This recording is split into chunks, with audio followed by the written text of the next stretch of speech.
So Trevor began his story in a bar, and I'm truly hoping that I end my story in a bar because Martina Lacey has faithfully promised me a drink if I finish under time. So here we go. I'm going to talk to you today about the $20 billion problem. Now, I'm not the first one today to invoke the Mary Meeker Internet Trends Report, but this is one of those amazing stats buried in these pages. This is her estimate of the difference between real advertising spend and potential advertising spend just in the US alone. $20 billion in 2013 that we as an industry have left on the table. And coming from a media agency background, this kind of makes me want to throw up. When you think about all that revenue and all those missed opportunities to engage with consumers, and I have to ask myself, why haven't we figured this out? What is so difficult about this when this is so ubiquitous? It's so amazing. And there are some obvious ones, right? There are some structural difficulties. There's the walled gardens that many folks put up around individual systems like Android, but to me, that's not the issue. To me, I think that we haven't truly understood what is emerging as native mobile experiences. Things that you can only get through this little device here. I believe that native mobile experiences are the key to the future, and I totally agree with Rahul Welde earlier that we are just scratching the surface now. And I also agree with you that it's not my opinion that counts, it's consumers. We have this wonderful resource called the Connections Panel. And we selected 13 different markets from all around the world, and we talked to 1,000 smartphone users in every single market. And we chose a very wide range from, we can all debate about the figures, but 5% in India all the way to South Korea, it's almost 70% into smartphone penetration. Of course, we also had to do some qualitative to make sure that we get the questions right, because we can't speak marketing speak. We can't talk about this as the fourth screen, because that's not how people think. When you ask them how to describe their phone, the words come up like lifeline, addiction, obsessive compulsion, but when you really listen to what people are saying, they humanize this, right? Look at my phone. It's got a nose on it, right? We're starting to add character and personality to these things, but people are describing them in very human terms. This lovely man from our group in Beijing called it his concubine. Okay, I can't make this up. This is what really happened. Another wonderful poetic person from one of our groups in Mumbai called it a philosopher. But there's a reason why we're using this language. And it's because, I'm sorry, it's a phone. Now, I use this old Bakelite version to prove the point, is that this is how we connect to our world. We all started off talking to it, right? But now we're transferring all our digital social behavior onto this little instrument here in some very real ways. Here's some numbers. This is digital behavior. This doesn't even include email. This is the share of internet connecting time, texting, instant messaging, social networking that we are doing on this little handset here. Doesn't even include email. Email is more laptop because, of course, it's work-related. But, and we've talked about this numerous times today, but oh my God, we can't leave it alone. We connect all the time, all the time, all the time. It's a compulsion that crosses demographics, markets. It doesn't matter whether you're a 55-year-old man from Sweden or an 18-year-old from South Korea. Throughout the day, this is your number one activity. The only time it gives way to something else is during entertainment while relaxing at home. We're using this to relax at home. Entertaining is a group of downloading video, audio, viewing live TV, gaming. That's the only time that we stop connecting. And by the way, that's not true in the US. Even then, they're using this to connect. But why is this important? Well, from a marketing perspective, everything we do as marketers becomes more sticky, more successful, the more social it is. And I know that seems obvious, but we got the numbers to prove it.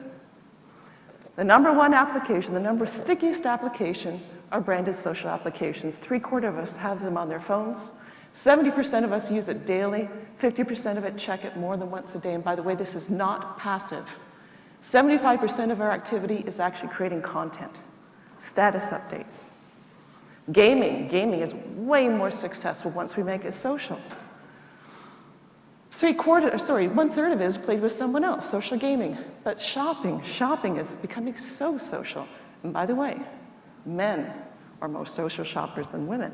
Another fun fact, they're posting comments and they take a lot of pictures. Okay, so everything that we do from a marketing perspective becomes more successful if we make it social. Now, why is this important? Well, here's another fun fact from another study that we published last year called The Age of Influence. Picture this in your head. We have about 27 people that we talk to on a day-to-day basis, face-to-face.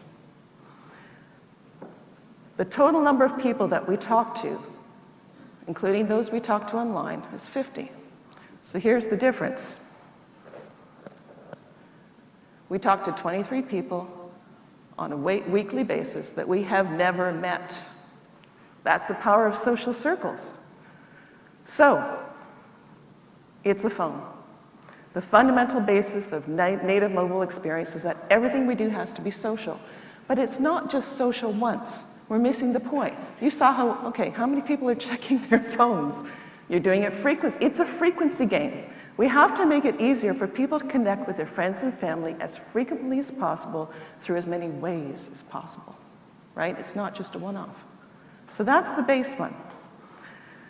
Second native mobile experience is 2 unique mobile mindsets. It's a new way for people to tell your brand story. The first one is boredom. We get bored, and then we start checking and checking and checking. And what do? Social networking, social gaming, texting. Now, it's a mistake to assume that all Asian markets are created equal. So I pulled out some interesting stats. South Korea, with its high development of smartphones, gaming, and also viewing video because of capacity in that market. Similarly, China, social gaming, social networking, viewing video. All these markets have slightly different subtleties that people do when they're passing time. But here's the magic. This is when they see video. They're starting to see your brand story. And here's the even more fabulous chart. They are passing it on. The viewing to share conversion is 82%. So this is people telling your brand story. You catch them when they're bored, they view the video, they start telling your brand story and sharing them among their friends. The other mobile mindset is multitasking, which you are all doing as we speak. People are very likely, and these are global numbers, by the way, this isn't just Asia. What are you doing when you're multitasking? Watching television, commuting, listening to radio. If you stand back from a media perspective like I would, you see paid media. People are multitasking while they're viewing paid media. In India, where the smartphone is new and exciting and compelling, it's almost a conversation piece. They stick it in the middle of the conversation with family and friends, listening to radio and commuting. In China, commuting is so huge there. So multitasking where you're commuting, that's where a lot of these sort of email and texting happens in the morning and also when they come home from work, and also watching television. So, you're multitasking. How is this going to help you tell the brand story? Well, here's another fun fact. From our study, which I think you'll find in your bags, The New Power of TV, people have always talked about television. Television is fundamentally social. 85% of all viewers talk about TV. 54% of them talk online. But this amazing group, and this is a global stat, and it's way higher in China. 22% of them talk about online about once a week. This is very important. Because of their deep, passionate interest in pop culture and celebrity watching, brand ads are so current to them, almost 60% of them will talk about their brand ads. Oh, and guess how they talk about it? They're texting. They're texting on their mobile phones. So between these 2 unique mindsets, people are telling your brand story, either through boredom or multitasking. Last but certainly not least, the piece I call the missing link. It has driven me absolutely insane This is the only touch point that joins up what happens before you go into the store and what happens in store. How do we use it? What's the most compelling thing? Now, we looked at 12 different categories, 13 different markets, all kinds of ways of people shopping. Before they go into the store, in store, and of course after store. All kinds of activities, from taking photos, browsing, price checking, QR codes. We looked at absolutely everything. And this is just a glimpse of what we found. We did a factor analysis. And the factor analysis showed us that, big surprise, the more you browse, the more you shop. This is window shopping. And Asia, of course, leads the world. We've seen a lot of data today that really supports that. China, India, and South Korea are the most likely countries to both browse and then convert to shopping. And that's based on a bunch of different drivers. That's heavy mobile web usage. When you have a really strong brand mobile site, I think we've made that point a couple times today. Branded shopping applications are very, very sticky. And of course, you're talking to a group that's very advertising responsive. But here's the thing. This whole thing doesn't happen in store. Shopping isn't mobile at all. Shopping and browsing are done at home. 50% of smartphone shopping happens at home, during that day part where you're relaxing at home at night. I was really surprised by this. But it's not only the actual shopping itself, but it's all the browsing activities. Checking product reviews, using price comparisons, checking product specs. They're doing all this sort of browsing activity. And not surprisingly, remember what we just said about those 2 day parts and also about social?